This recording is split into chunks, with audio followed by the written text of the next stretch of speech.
Pablo Neruda, un des plus grands poètes de ce temps, vient de mourir. Nous sommes ici, à France Culture, aux après-midi de France Culture, entourés par Huguenet Carvélis, qu'il a bien connu, par un de ses meilleurs amis, Jean Marcenac, pour évoquer non seulement l'homme, mais l'œuvre, son action et sa vie.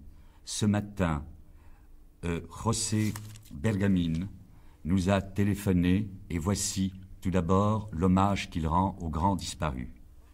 Je me souviens des jours qu'on a vécu ensemble à Madrid au temps de l'espoir. C'était la République. J'ai eu alors la joie de publier en Espagne pour la première fois sa Residencia en la Tierra. Judas collaboré avec moi à la revue Cruz y Raya. Nous étions un groupe de poètes, amis, autour de son caballo verde, cheval vert, son Pégase espagnol. Après, on a comparti l'agonie tragique de notre Espagne. Et pendant des années plus ou moins, on s'est rencontrés dans l'exil.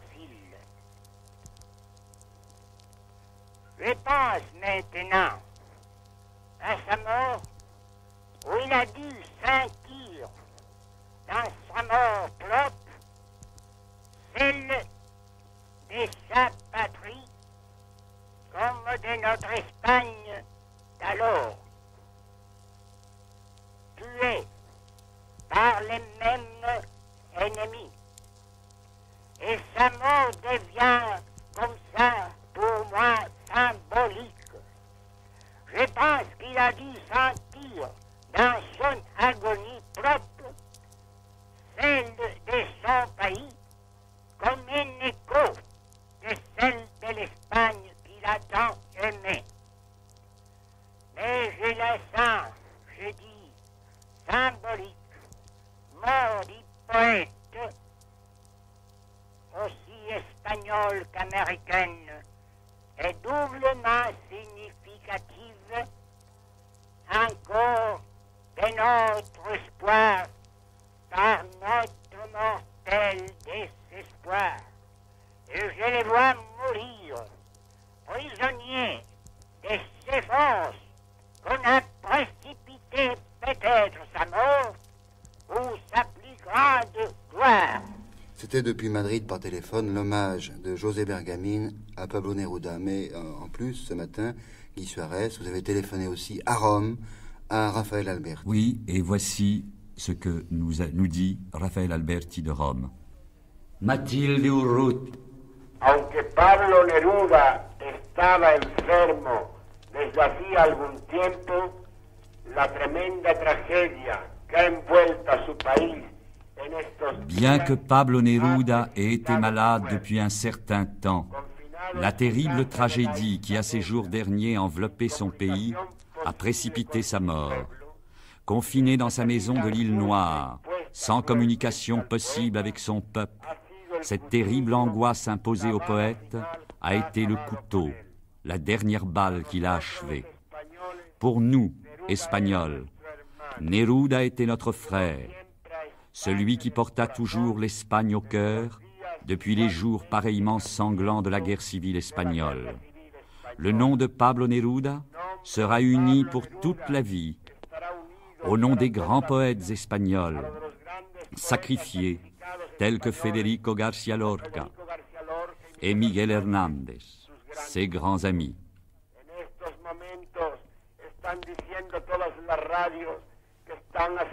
Toutes les radios disent en ce moment que l'on a attaqué la maison de Pablo Neruda où il se trouvait, corps présent, mort hier. Ils ont déchiré ses livres, ils ont brisé les fenêtres, brûlé ses livres et cassé tant de précieux objets qu'il conservait. Pour Neruda, toute notre immense admiration, toute notre douleur et tout notre sanglot et notre promesse de lutter et de faire quelque chose afin que cela ne se reproduise plus. Après ces deux hommages de José Bergamín et de Raphaël Alberti, qui nous font mesurer la hauteur, le haut niveau de Pablo Neruda, je crois, Guy Suarez, qu'il faudrait essayer de dire un peu la vie de ce poète qui vient de disparaître. Jean Marcenac, vous avez connu Pablo Neruda. Il a été un de nos plus grands amis. Je crois qu'on peut situer le début de son œuvre à sa résidence sur la Terre. Il y a deux parties dans cette œuvre, finalement. La partie où il est poète, poète de lui-même, chantant la Terre, sa Terre, son continent. Il a été le chantre de tout un continent. Et il y a eu un moment où il y a eu une prise de conscience fantastique, une prise de conscience tout simplement où il s'est engagé dans son temps et dans les luttes de ce continent latino-américain qu'il a aimé et qu'il a célébré dans toute son œuvre. Est-ce que vous pouvez nous dire comment vous l'avez connu? J'ai connu Neruda à la libération de la France, quand il est venu en France pour la première fois, depuis l'avant-guerre, dans cette France où il était resté si longtemps pour assurer la survie des réfugiés espagnols. Et voilà pourquoi tout à l'heure, en vous entendant parler, Guy Suarez, en vous entendant parler de l'événement, moi, je pensais à l'horreur. Je pensais à cette horreur immense qu'est ce saccage de la maison de Neruda à Santiago et à l'Isla Negra, alors que déjà, une fois, ce saccage a eu lieu à Madrid et qu'il a vu sa maison effondrée, écrasée sous les balles, et qu'il a crié « Venez voir le sang dans les rues, venez voir le sang dans les rues, venez voir le sang dans les rues ». Et la première chose, même avant d'entrer dans ce qui reste le vif, le vivant, l'éternel de l'œuvre de Neruda, la première chose que je voudrais dire, c'est que contre cette horreur, la réaction des poètes français a été immédiate. Vous savez, les poètes, au fond, ils ont une double citoyenneté. Ils habitent ce pays qui est la France, et puis ils habitent aussi une espèce de pays rêvé dont Char a dit qu'il n'est qu'un vœu de l'esprit, un contre-sépulcre. Et il dit, dans mon pays, on ne croit pas à la bonne foi des vainqueurs. Eh bien, nous non plus, nous n'avons pas à croire à cette bonne foi des vainqueurs, à ceux qui ont dit « Neruda n'a rien à craindre, la gloire lui est assurée, nous le respecterons, il mourra de mort naturelle. » Il n'est pas mort de mort naturelle, il est mort assassiné, il est mort, peut-on dire, les mots à la bouche, c'est-à-dire, pour un poète, les armes à la main. Et cela, notre réaction, à nous, poètes français, a été immédiate. J'apprenais, avant de venir ici, qu'Aragon et d'autres intellectuels ont pris l'initiative d'organiser le jeudi 4 octobre, salle Pleyel, à 20h30, une soirée d'hommage à Pablo Neruda, avec le concours des plus grands artistes français. Je crois que c'est cela que j'ai à dire d'abord, cela qui par-dessus tout me tient à cœur, cela qui soutient et qui défend Neruda et qui prolonge l'écho de son œuvre en nous, l'immortel Neruda. La France ne l'abandonnera pas et elle va commencer à le montrer jeudi à 20h30.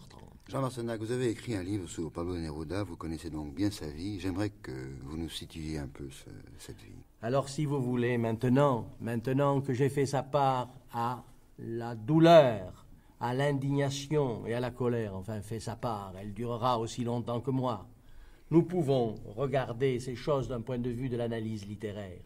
Ce que disait tout à l'heure Guy Suarez est parfaitement juste. Il y a deux périodes dans l'œuvre de Neruda. Une qui est proprement lyrique, et puis tout d'un coup, à la suite de cette expérience du monde... Jean Marcenac, je vous arrête parce que je voudrais savoir où est né, tout simplement aussi, Pablo Neruda. Quelle a été sa jeunesse, son enfance? Il est né à Temuco, dans le...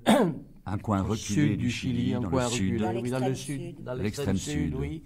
Il est le fils d'un constructeur de chemin de fer. Vous savez l'importance que dans un pays tout en longueur, comme le Chili, ont les communications, le problème des communications son père est en quelque sorte un pionnier, un de ces hommes qui transforment le Chili d'une sorte d'état d'inexistence à l'état d'un pays où les relations sont possibles, où le commerce, où les transports deviennent possibles. Et ce fils de cheminot sera d'ailleurs fortement marqué, fortement frappé par cette vie en chemin de fer.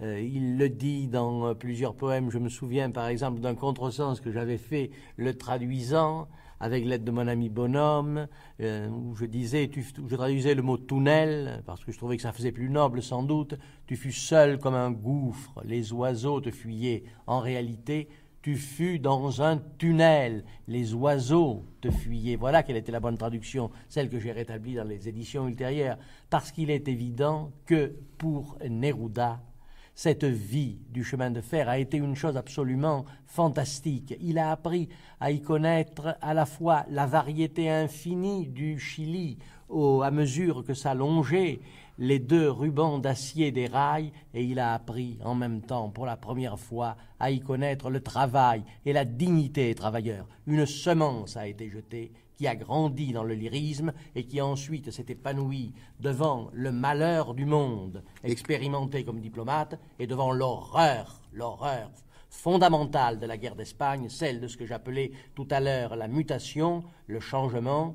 Vous demandez où est la métaphysique couverte de coquelicots, vous demandez où est tout ce dont je parlais avant, venez voir le sang dans les rues, venez voir le sang dans les rues. C'est avec ce sang-là, le sang des victimes, le sang des pauvres, le sang des misérables, le sang des assassinés par le fascisme, que Neruda désormais a écrit, et c'est le même sang qu'il a versé pour eux. Et ça, c'est la deuxième partie, ce que vient de dire Jean Marcenac, c'est la deuxième partie de sa vie, sa prise de conscience d'homme qui s'engage dans un contexte politique et historique, précédé d'une partie tout aussi importante qui est celle de Résidence sur la Terre, où il est le chantre de l'amour, le chantre de la solitude, le chantre qui cherche un contact avec les autres hommes et qui le trouvera plus tard à travers une révolution comme la révolution espagnole, à travers la mort de poètes comme Hernández et comme Federico García Lorca.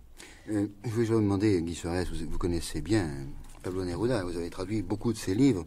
Les débuts littéraires de Neruda, quels sont-ils? Je crois qu'ils ont été très brillants.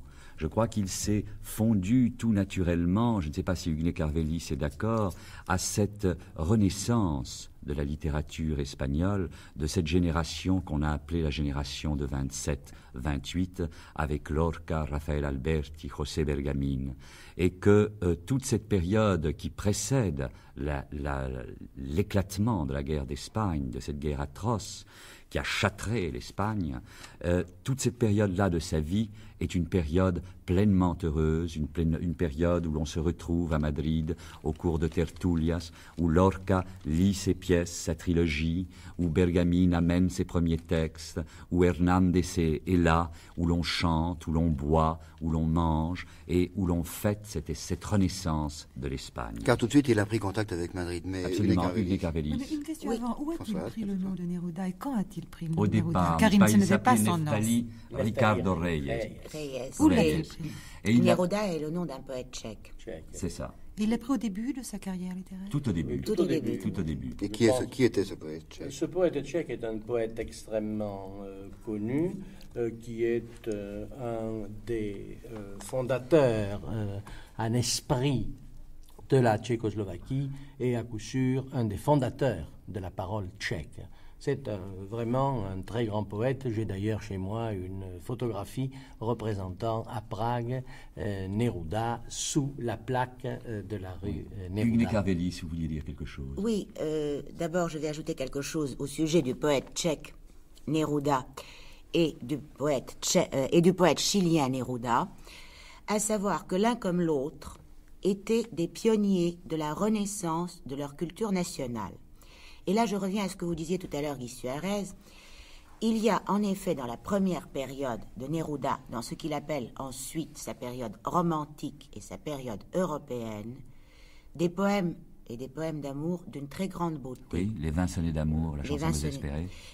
Mais il n'y a pas encore ce qui fera le fondement ultérieure de la poésie de Neruda, c'est-à-dire cet attachement tellurique, cette découverte du Chili, de sa terre, de son pays, presque de par les entrailles du pays, car l'une des images qui revient très souvent ensuite dans la poésie de Neruda est précisément cette image du soleil souterrain qui illumine le sous-sol, qui illumine le sein, les entrailles de la cordillère, et qui est le cuivre.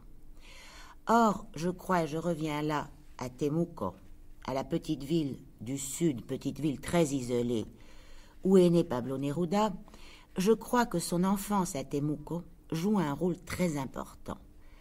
Car ces dernières années, plus il se sentait malade et plus il sentait approcher la fin, plus il parlait non seulement de la terre chilienne, mais de son village de Temuco, des femmes indiennes à Temuco qui tissent de très beaux ponchos rouges et blancs. Et en souvenir de cette femme indienne qu'il a élevée toute sa vie, n'est-ce pas, et qui a remplacé sa mère.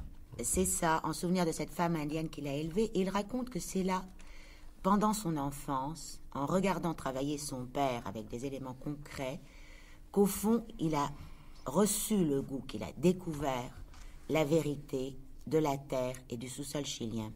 Là, nous avons vu donc les sources, les racines d'un poète. Oui. Moi, je suis assez prosaïque. J'aimerais bien savoir comment cet homme a grandi. Il a fait des études universitaires, bien sûr. Quelle était sa place dans la vie? Il a fait des études. Il a fait des études très libres. Il a fini docteur honoris causa d'un certain nombre d'universités. Ça, c'est plus tard. Mais l'étudiant Neruda, quel était-il? Je crois que ça devait être un étudiant de génie, c'est-à-dire peut-être un cancre, mais un étudiant génial. Bien, donc, et puis, génial. Comme vous l'avez dit, Guy Suarez, bon, très vite, il était à Madrid parmi les poètes. Il est entré dans le corps consulaire. Avant, il entre dans le corps diplomatique. Il entre dans le corps diplomatique. Mais il était très jeune. Très jeune. Sa première ambassade. Non, pas ambassade, consulat. Il a été consul en Birmanie, n'est-ce pas? Et c'est là où il s'est senti si seul et où il a entrepris sa résidence sur la terre. Consul du Chili en Birmanie. En Birmanie, c'est extraordinaire à l'époque. C'est une chose où il n'a survécu que parce qu'il avait là-bas un ami très cher qui a été avec lui parfaitement gentil, mais l'horreur de ce pays, l'horreur de cette misère, la découverte de la solitude, il l'a gardée. C'est à la fois la découverte de la solitude et la découverte aussi d'une misère humaine sans fond, n'est-ce pas? Et quand il arrive à Madrid, est-ce que Neruda a quitté sa carrière diplomatique ou bien... Non, il est consul à Barcelone, puis ensuite à Madrid. Bien, c'est dans ça ce développement. Madrid, donc, une vie peut-être enfin heureuse et au milieu de poètes. Pendant un an, une vie parfaitement heureuse. Oui, un an et demi. Un an et demi, oui, une vie dans laquelle il rencontre les hommes qui vont devenir ses amis, ces deux qui vont mourir. Qui vont lui faire découvrir la fraternité, n'est-ce pas? C'est à travers eux que tout se noue, que cette deuxième partie de sa vie qui est si riche en œuvres et en actes, puisqu'il a lutté jusqu'à la fin, il a soutenu le régime Allende jusqu'à la fin. Il a été bien sûr ambassadeur du Chili en France. Il a été candidat du Parti communiste à la présidence de la République et s'est effacé devant Allende pour le faire élire. Bien, mais là nous avançons un peu vite. Moi je suis à Madrid avec vous, avec Madrid. Le consul du Chili à Madrid, parmi les poètes, et enfin un homme heureux, et tout d'un coup la guerre d'Espagne éclate. Et là, c'est ce qu'il dit dans son fameux poème que citait tout à l'heure Jean Marcenac, c'est la désintégration d'un monde. Il ne comprend plus, ou plutôt, il comprend trop bien. Et c'est sa rentrée dans ce qu'on pourrait appeler tout simplement l'histoire, c'est-à-dire qu'il va se sentir fraternel des autres hommes, de ceux qui souffrent, de ceux qui sont persécutés, qu'il va comprendre, peut-être pas comprendre parce qu'il l'avait déjà compris, mais ressentir profondément, vitalement, ce qu'est cette liberté qui est perdue et dont il a joui pendant un certain temps, et découvrir la misère humaine et crier jusqu'à la fin de sa vie sa révolte, sans cesser pour autant de chanter l'amour. Oui, c'est le mot. C'est le mot d'Aragon. C'est un de ces sonnets que vous allez entendre, dit par lui tout à l'heure et dit ensuite par Maria Casares. Mais avant d'arriver à là, Guy Suarez, je crois qu'il faut entendre un autre poème que vous avez enregistré, dont vous avez enregistré la traduction, et qui est un poème dédié, consacré à cette femme qui est actuellement près de son corps, à Isla Negra, à Mathilde. Alors, peut-être pouvez-vous nous dire qui est Mathilde Neruda? Mathilde, c'est les 20 poèmes d'amour et la chanson désespérée. C'est l'amour. C'est le moment où le poète, où Neruda, découvre cette femme qu'il a passionnément aimée et qui a tout fait pour lui et qui lui a peut-être apporté la révélation totale de l'amour. Je crois que c'est ça, Mathilde. C'est la femme. Mathilde Urrutia, je te laisse ici ce que j'ai eu et ce que je n'ai pas eu, ce que je suis et ce que je ne suis pas. Mon amour est un enfant qui pleure. Il ne veut pas sortir de tes bras. Je te le laisse pour toujours. Tu es pour moi la plus belle. Tu es pour moi la plus belle, la plus tatouée par le vent, comme un petit arbre du sud, comme un noisetier en août. Tu es pour moi succulente comme une boulangerie. Ton cœur est de terre, mais tes mains sont célestes. Tu es rouge et tu es piquante, tu es blanche et tu es salée comme un poisson mariné à l'oignon. Tu es un piano qui rit avec toutes les notes de l'âme, et sur moi tombe la musique de tes cils et de ta chevelure. Je me baigne dans ton ombre d'or, et tes oreilles me ravissent comme si je les avais vues dans les marées de corail. Pour tes ongles, j'ai lutté dans les vagues contre des poissons effrayants. Du sud au sud s'ouvrent tes yeux, et d'est en ouest ton sourire. On ne peut pas te voir les pieds, et le soleil s'amuse à étoiler l'aube sur ta chevelure. Ton corps et ton visage sont arrivés comme moi de régions dures, de cérémonies pluvieuses, d'anciennes terres et de martyrs. Le bio-bio continue à chanter sur notre argile ensanglantée. Mais tu as apporté de la forêt tous les secrets parfums, et cette manière d'arborer un profil de flèche perdue, une médaille de guerrier. Tu fus ma victorieuse par l'amour et par la terre, parce que ta bouche m'a porté des eaux de sources anciennes, des rendez-vous dans les bois d'un autre âge, d'obscurs tambours mouillés. Soudain, j'entendis qu'il m'appelait. Je me suis approché de l'antique feuillage. C'était de loin et doux, et j'ai baisé mon sang sur ta bouche, mon cœur, mon Araucan. Que puis-je te laisser si tu possèdes Mathilde Urrutia? À ton contact, cet arôme de feuilles brûlées, ce parfum de frutilles, et entre des deux seins marins, le crépuscule de Cauquenes et l'odeur de Péumo du Chili. C'est le plein automne de la mer, plein de brume et de cavités. La terre s'étend et respire, les feuilles tombent au mois. Et toi, penché sur mon travail avec ta patience et ta passion, éplant les pattes vertes, les toiles d'araignée, les insectes de ma mortelle calligraphie, oh, liane aux petits pieds, que ferais-je sans tes petites mains? Où pourrais-je marcher sans cœur et sans objet? Dans quels lointains autobus, malades de feu ou de neige?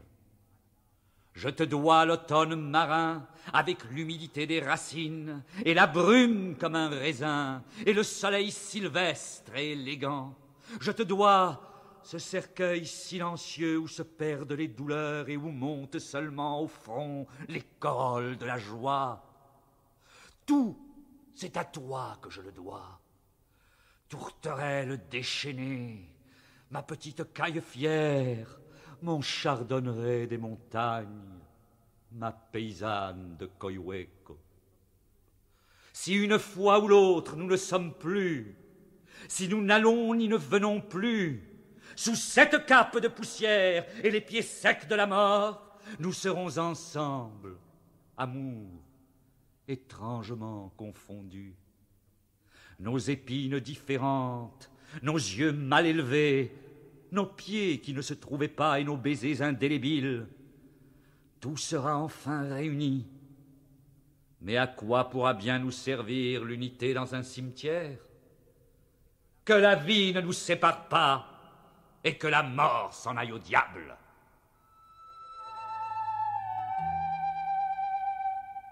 Huguet Carvelis, vous êtes parmi nous une des dernières à avoir rencontré Pablo Neruda à Isla Negra.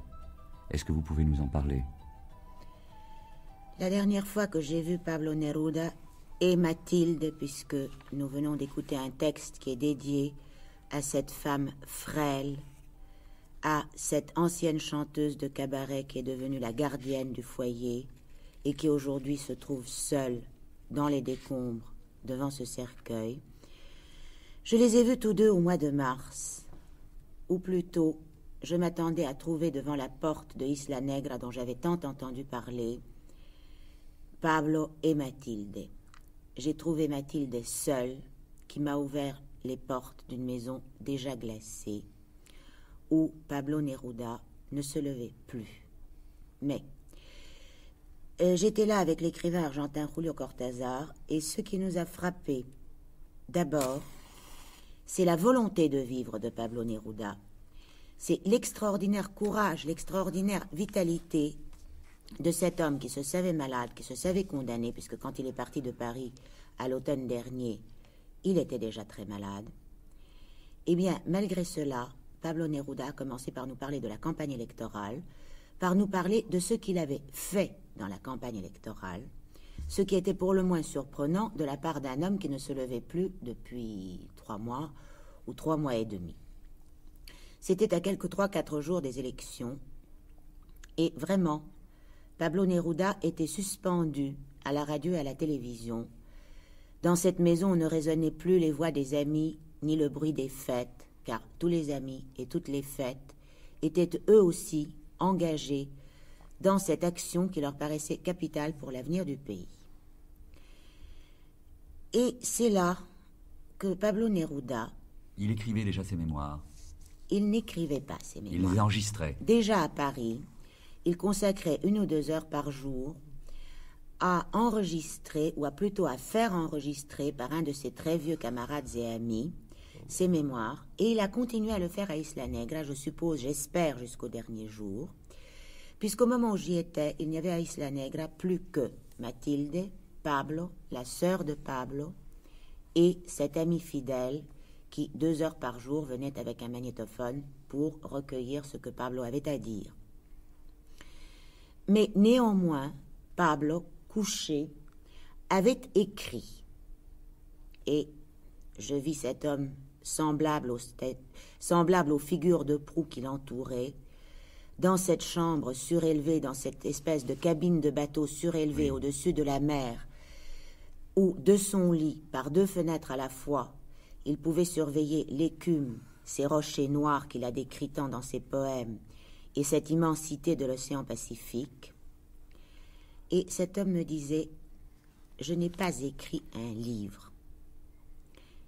Pour ses mémoires? Non. Non, pour son œuvre en général? Non, il venait de publier un livre qu'on ne connaît pas en France et qui s'appelle « Incitation au nixonicide et éloge de la révolution chilienne ». Il m'a dit, je vais te donner ce livre. Tu vas être très étonné. Et tout d'un coup, j'ai vu s'allumer l'œil de Pablo sous ses paupières tombantes, car c'était un personnage double, comme il est double dans sa littérature, il était double dans sa vie également. Plein d'humour. Plein d'humour. Il avait l'air de ne jamais voir ce qui se passait autour de lui et rien ne lui échappait. Bien écoutez, je crois que nous allons interrompre pendant quelques minutes cet hommage à Pablo Neruda. Nous allons nous retrouver à 17h30, c'est-à-dire immédiatement après les informations qui sont présentées immédiatement par Jacques Rousseau.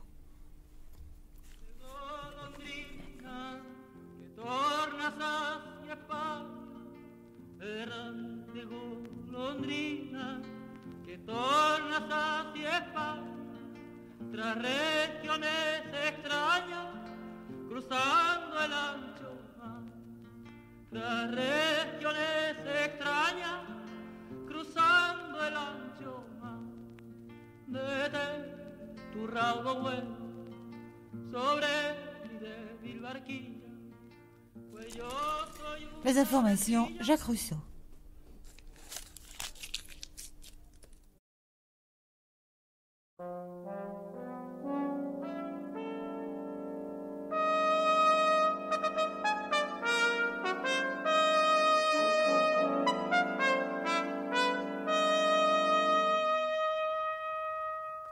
Après-midi de France Culture, il est 17h30. Et bien avant de reprendre ce dossier en forme d'hommage à Pablo Neruda avec nos invités, Martine Cadieux, suite à la table ronde concernant la disparition du domaine musical tout à l'heure, je crois que vous avez une petite rectification à faire qui émane d'ailleurs directement de Gilbert Ami, qui avait été mise en cause dans cette émission. Oui, Gilbert Ami a relevé dans un des propos de Jean-Claude Éloi. Jean-Claude Éloi disait « Aucune œuvre de Pierre Boulez n'a été interprétée par l'ensemble du domaine musical après 1967. C'est une erreur. En effet, après 1967, lorsque Gilbert Ami a pris ses fonctions, on a donné au domaine musical éclat plusieurs fois, le marteau sans maître plusieurs fois, la première sonate pour piano, le livre de structure pour 2 pianos, le livre pour quatuor, et rappelons aussi qu'un concert intégralement consacré aux œuvres de Pierre Boulez a été donné dans le cadre des Semaines musicales internationales de Paris en 1971, toujours par le domaine musical. Et bien voilà un rectificatif qui nous rend une vérité.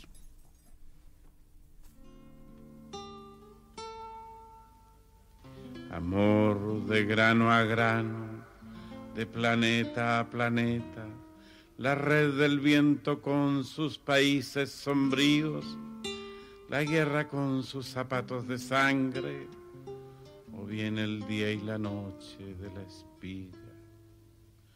Por donde fuimos islas o puentes o banderas, violines del fugaz otoño acribillado, repitió la alegría los labios de la copa, el dolor nos detuvo con su lección de llanto. En todas las repúblicas desarrollaba el viento su pabellón impune, su glacial cabellera, y luego regresaba la flor a sus trabajos. Pero en nosotros nunca se calcinó el otoño, y en nuestra patria inmóvil germinaba y crecía el amor con los derechos del rocío. Amour, de grain en grain, de planète en planète, c'est le filet du vent et ses sombres pays. C'est la guerre qui vient sur ses souliers de sang, ou bien voici le jour et la nuit de l'épi.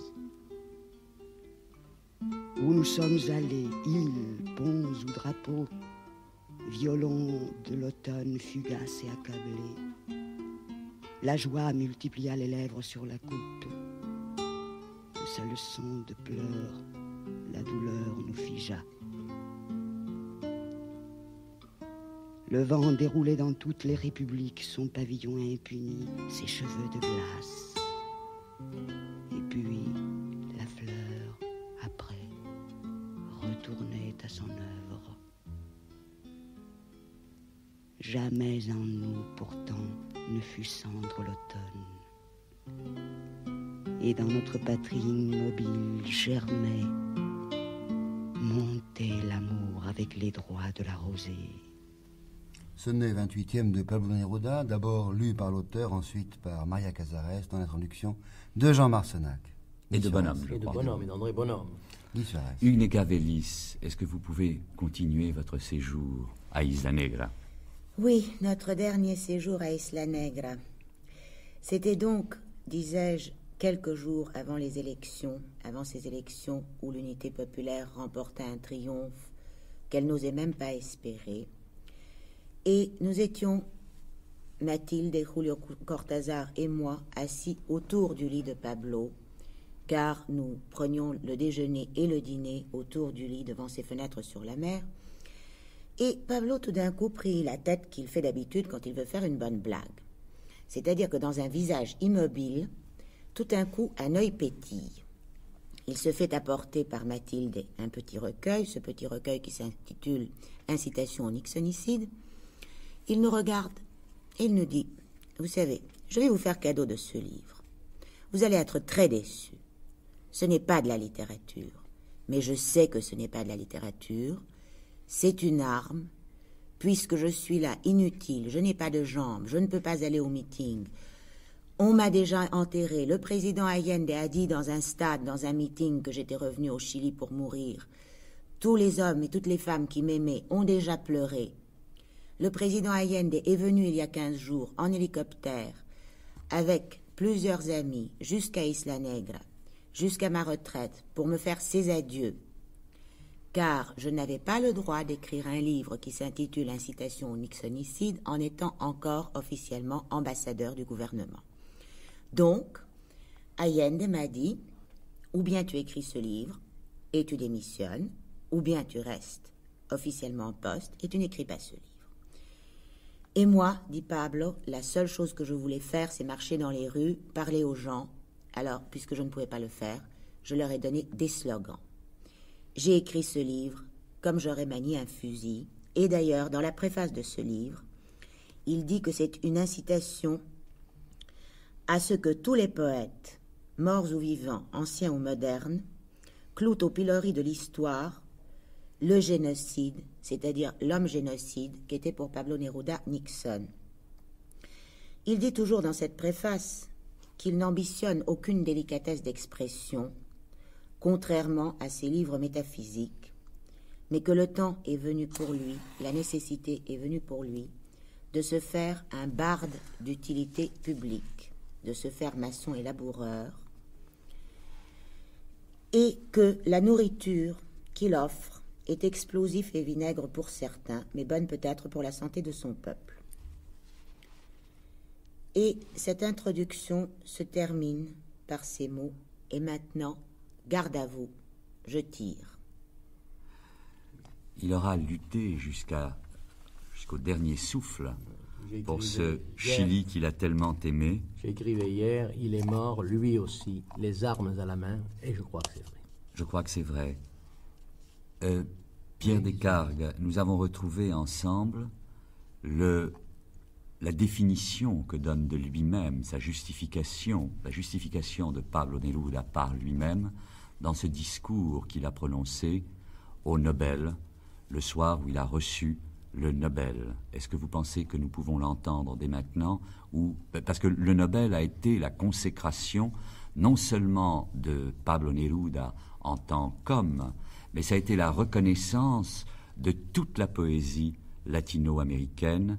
Et aujourd'hui, en ce jour de tristesse et de profond chagrin, je ne peux pas oublier cette nuit du Nobel où Pablo et Mathilde, fort beaux tous les deux, très élégants, ont reçu ce prix et où Pablo s'est adressé à cette Académie Nobel et où il s'est défini, peut-être pour la postérité. Eh bien, nous allons l'écouter si la cabine est prête. Quant à nous en particulier, écrivains de la vaste étendue américaine, nous écoutons sans trêve l'appel de remplir cet espace énorme avec des êtres de chair et d'eau. Nous sommes conscients de notre obligation de fondateur, et dans le même temps que pour nous s'ensuit le devoir essentiel d'une communication critique dans un monde dépeuplé, et non pour dépeupler moins rempli d'injustice, de châtiment et de douleur. Et nous sentons aussi l'engagement de récupérer les rêves anciens qui dorment dans les statues de pierre, dans les anciens monuments détruits, dans les vastes silences des pampas planétaires, de forêts épaisses, de fleuves qui chantent comme des coups de tonnerre. Nous avons besoin de combler de paroles les confins d'un continent muet, et cette tâche qui consiste à fabuler et à nommer nous enivre. Celle-là est peut-être la raison déterminante de mon humble cas individuel. Et en cette circonstance, mes excès, ou mon abondance, ou ma rhétorique, ne reviendraient qu'à être les actes les plus simples de la nécessité américaine de chaque jour. Chacun de mes vers a voulu s'installer comme un objet palpable. Chacun de mes poèmes s'est voulu un instrument de travail utile. Chacun de mes chants aspira à servir dans l'espace comme un signe de rassemblement où se croisèrent les chemins, ou comme un fragment de pierre ou de bois où quelqu'un, les autres, ceux qui viendront, pourraient déposer les signes nouveaux. Prolongeant ces devoirs du poète, dans la vérité ou dans l'erreur, jusqu'à leur dernière conséquence, j'ai décidé que mon attitude dans la société face à la vie devait être humblement partisane. J'ai décidé cela en contemplant les échecs glorieux, les victoires solitaires, les défaites éblouissantes. J'ai compris, placé sur la scène des luttes de l'Amérique, que ma mission humaine n'était autre que de me joindre à la vaste puissance du peuple orgueilleux, de me joindre sang et âme, avec passion et espérance, parce que seulement de ce ravin débordant peuvent naître les changements nécessaires aux écrivains et au peuple. Et bien que ma situation est soulevée et soulève des objections amères ou aimables, ce qui est certain, c'est que je ne vois pas d'autre chemin pour l'écrivain de nos pays vastes et cruels, si nous voulons que l'obscurité fleurisse, si nous prétendons à ce que les millions d'hommes qui n'ont pas encore appris à nous lire, ni à lire, qui ne savent pas encore écrire, ni nous écrire, s'établissent sur le terrain de la dignité, sans laquelle il n'est pas possible d'être des hommes à part entière. Nous avons hérité de la vie lacérée des peuples qui traînent un châtiment de siècles, des peuples les plus édéniques, les plus purs, ceux qui construisirent avec des pierres et des métaux des tours miraculeuses, joyaux d'aveuglante splendeur, des peuples qui soudain furent exterminés, détruits et réduits au silence par les époques terribles du colonialisme qui existe encore. Nos étoiles primordiales sont la lutte et l'espérance. Mais il n'y a pas de lutte ni d'espérance solitaire. En tout homme se rassemblent les époques lointaines, l'inertie, les erreurs, les passions, les urgences de notre temps, la vitesse de l'histoire. Mais que serait-il advenu de moi si, par exemple, j'avais contribué d'une manière quelconque au passé féodal du grand continent américain? Comment pourrais-je me tenir le front haut, illuminé par l'honneur que la Suède m'a accordé, si je ne me sentais pas orgueilleux d'avoir pris une part infime à la transformation actuelle de mon pays? Il faut regarder la carte de l'Amérique, s'affronter à la grandiose diversité, à la générosité cosmique de l'espace qui nous entoure, pour comprendre que beaucoup d'écrivains se refusent à partager le passé d'opprobre et de pillage que des dieux obscurs ont destiné aux peuples américains. Moi, j'ai choisi le difficile chemin d'une responsabilité partagée. Et plutôt que de réitérer l'adoration envers l'individu en tant que soleil central du système, j'ai préféré offrir avec humilité mon service à une armée considérable qui par moments peut se tromper, mais qui marche sans repos et avance chaque jour en s'affrontant aussi bien aux récalcitrants anachroniques qu'aux impatients infatués. Parce que je crois que mes devoirs de poète m'indiquaient non seulement la fraternité avec la rose et la symétrie, avec l'amour exalté et avec la nostalgie infinie, mais aussi avec les âpres tâches humaines que j'ai intégrées à ma poésie. Il y a aujourd'hui exactement 100 ans, un pauvre et splendide poète, le plus atroce des désespérés, écrivit cette prophétie. À l'aurore, armés d'une ardente patience, nous entrerons aux splendides villes. Je crois dans cette prophétie de Rimbaud, le voyant. Je viens d'une province obscure, d'un pays séparé de tous les autres par la tranchante géographie. J'ai été le plus abandonné des poètes, et ma poésie a été régionale, douloureuse et pluvieuse. Mais j'ai toujours eu confiance dans l'homme. Je n'ai jamais perdu l'espérance. C'est peut-être pourquoi je suis arrivé jusqu'ici avec ma poésie et aussi avec mon drapeau. En conclusion, je dois dire aux hommes de bonne volonté, aux travailleurs, aux poètes, que le plein avenir a été exprimé dans cette phrase de Rimbaud. Seulement, avec une ardente patience, nous conquérons la splendide ville qui donnera la lumière, la justice et la dignité à tous les hommes. Ainsi, la poésie n'aura pas chanté en vain. Con el silencio de la noche y el golpe de la cadena, el golpe de la cadena. Con el silencio de la noche y el golpe de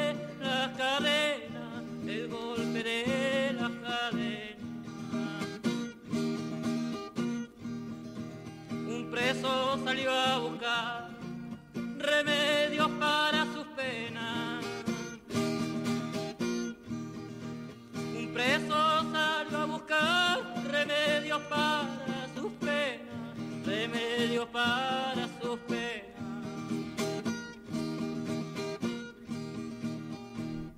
La péroraison du discours de Pablo Neruda au prix Nobel en 1971 a été, comme vous l'avez dit, Guy Suarez, vraiment un autoportrait. Je crois que maintenant nous connaissons un peu mieux l'homme. Je crois qu'il faudrait aborder l'œuvre et dire... Il y a un aspect de l'œuvre que nous n'avons pas soulevé ce soir et qui me paraît extrêmement important parce que c'est un texte unique. C'est Fulgor y muerte de Joaquim Murrieta, Splendeur et mort de Joaquim Murrieta, qui est sa seule pièce de théâtre.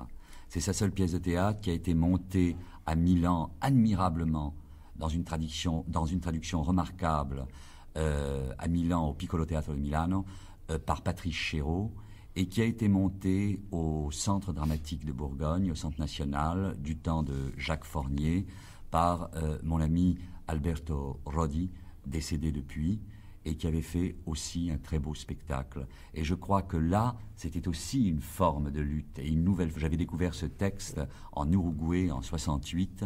Un metteur en scène uruguayen m'avait dit tu sais qu'il y a un texte de théâtre, je faisais encore du théâtre à l'époque, il y a un texte qu'a écrit Neruda et qui est un texte, une épopée dramatique, absolument extraordinaire. Et il m'a amené au théâtre le soir le texte en espagnol, je l'ai lu et je suis parti à la recherche de Pablo. Je lui ai téléphoné, il était encore là à Isla Negra et quand je suis arrivé, il était poursuivi de nouveau pour motifs politiques et c'est vraiment dans les Andes, après 3 heures de jeep, que nous sommes arrivés à retrouver Pablo et Mathilde chez des paysans des alentours de Santiago, mais vraiment en pleine montagne, et qu'il m'a donné les droits de cette pièce qui a été traduite donc à Paris très peu de temps après et qui a été créée par le Piccolo de Milan avec un spectacle absolument remarquable.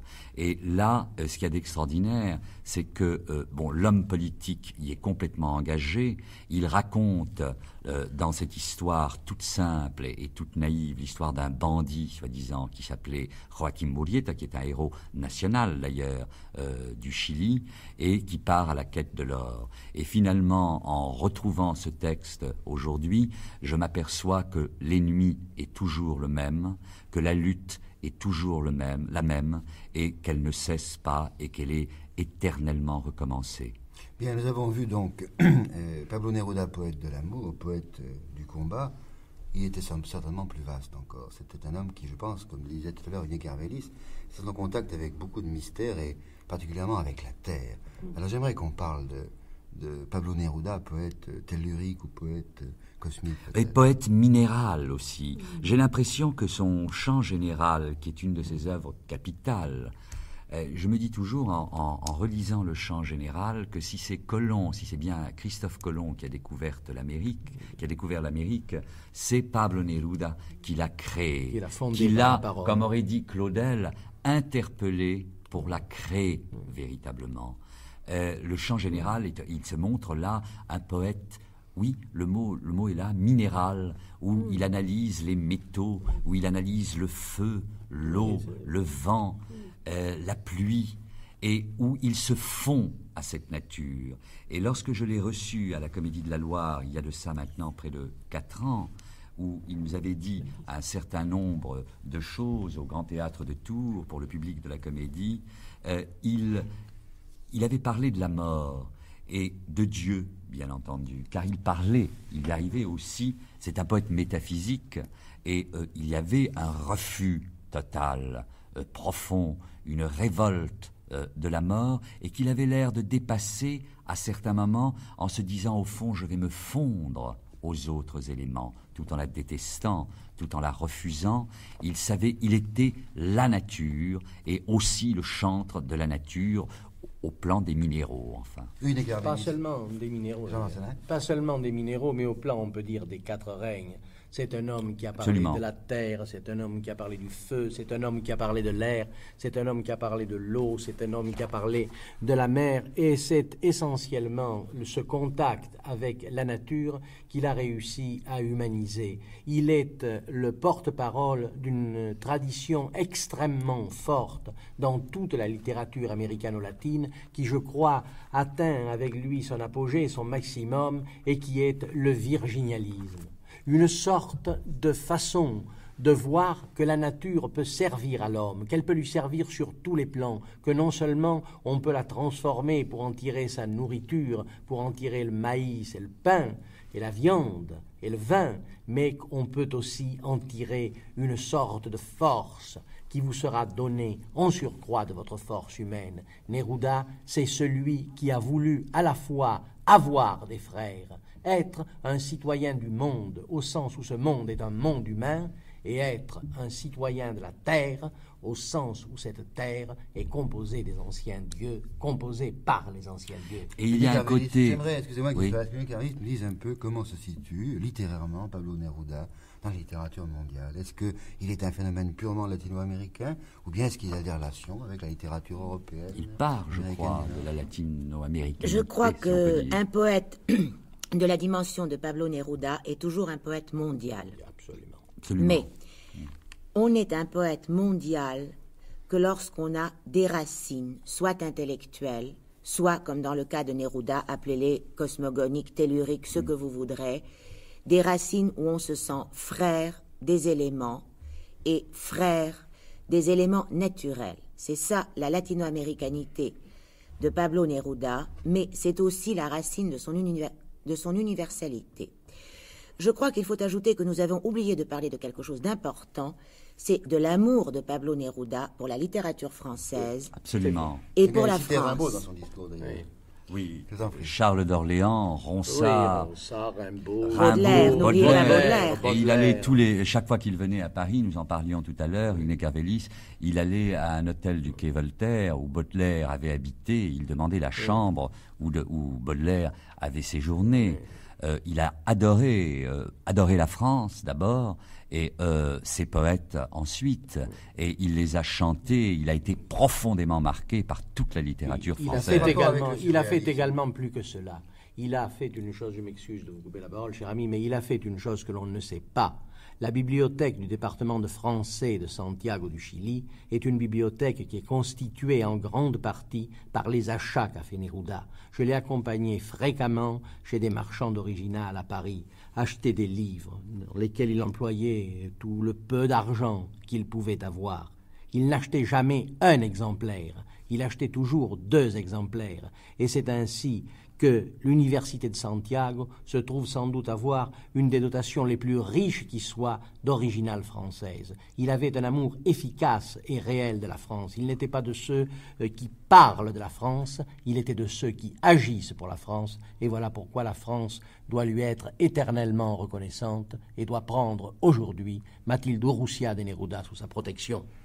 Bien, un dernier mot, Iné Carvelis, les rapports de Neruda et de la poésie contemporaine dans le monde. Eh bien, vous vouliez me demander tout à l'heure quels étaient les rapports de Neruda avec le surréalisme. Certainement moins directs que ceux d'un certain nombre d'écrivains latino-américains contemporains, pour des raisons d'ailleurs tout à fait explicites, c'est-à-dire que le surréalisme est tout de même une école de poésie intellectuelle, alors que Pablo Neruda a essayé d'exprimer autre chose, quelque chose de plus vaste, quelque chose qui ne pouvait pas s'inscrire dans une école. Ceci dit, il m'a raconté bien des anecdotes sur ses rapports avec les surréalistes, et il les a beaucoup fréquentés lors de ses séjours à Paris avant qu'il ne devienne ambassadeur, lorsqu'il était jeune, énormément à l'époque où, quittant l'Espagne, il s'était établi à Paris pour s'occuper à partir d'ici de l'acheminement des réfugiés espagnols vers le Chili. Et je crois qu'il a un très grand goût pour les surréalistes, mais qu'il n'est pas marqué par eux, comme par exemple, je ne sais pas qui vous prendre comme exemple, comme par exemple Octavio Paz, ou même Alejo Carpentier. Il y a des poèmes dans Résidence sur la Terre, oui, il y a des poèmes dans la première partie de Résidence sur la Terre qui sont à image surréaliste. Bien, mais ça, c'est le propos d'un autre débat. Il y aurait une longue discussion parce qu'il y a image et image, et l'image chez Neruda n'a rien à voir avec le stupéfiant image tel qu'en parle Aragon et l'image telle que l'imaginaient les surréalistes. Je voudrais vous demander à tous pour finir, en un mot, une image de Neruda, Guy Suarez. Ce soir, je suis incapable de vous donner une image de Neruda. Il est trop présent.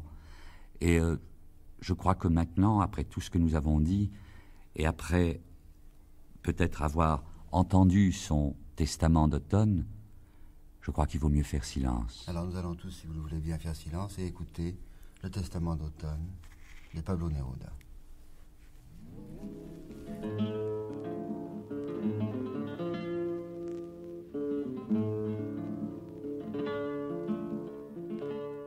Ici, je vous dis adieu, messieurs. Après tant d'adieux, et comme je ne vous laisse rien, je veux que tous touchent quelque chose. Ce que j'eus de plus inclément, le plus dément et le plus fervent, revient à la terre et recommence à être. Les pétales de la bonté sont tombés comme des volées de cloches dans la bouche verte du vent. Mais j'ai recueilli avec intérêt la bonté des amis et des étrangers. La bonté me recevait où je suis passé en marchant, et de tous côtés je l'ai trouvée comme un cœur répandu. Quelles frontières médicinales n'ont pas détrôné mon exil, partageant avec moi le pain, le danger, le toit et le vin.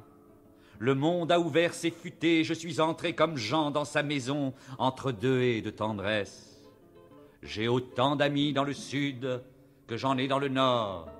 Le soleil peut se mettre entre mes amis de l'Est, et combien sont-ils à l'Ouest? Je ne peux dénombrer le blé, je ne peux nommer ni compter les oyarchunes fraternels. Dans l'Amérique secouée par une telle menace nocturne, il n'y a lune qui ne me connaisse, ni chemin qui ne m'attende. Dans les pauvres villages d'argile ou dans les villes de ciment, il y a un certain âge, c'est lointain, que je ne connais pas encore. Mais nous sommes nés frères. En tout lieu, j'ai recueilli le miel que dévorent les ours, le printemps submergé, le trésor de l'éléphant, et cela je le dois aux miens, à mes parents cristallins. Le peuple m'a identifié, et je n'ai jamais cessé d'être peuple. J'ai eu sur la paume de la main le monde avec ses archipels, et comme je suis obstiné, je n'ai jamais renoncé à mon cœur, aux huîtres, aux huîtres, aux huîtres, aux huîtres, aux huîtres, aux huîtres, aux huîtres.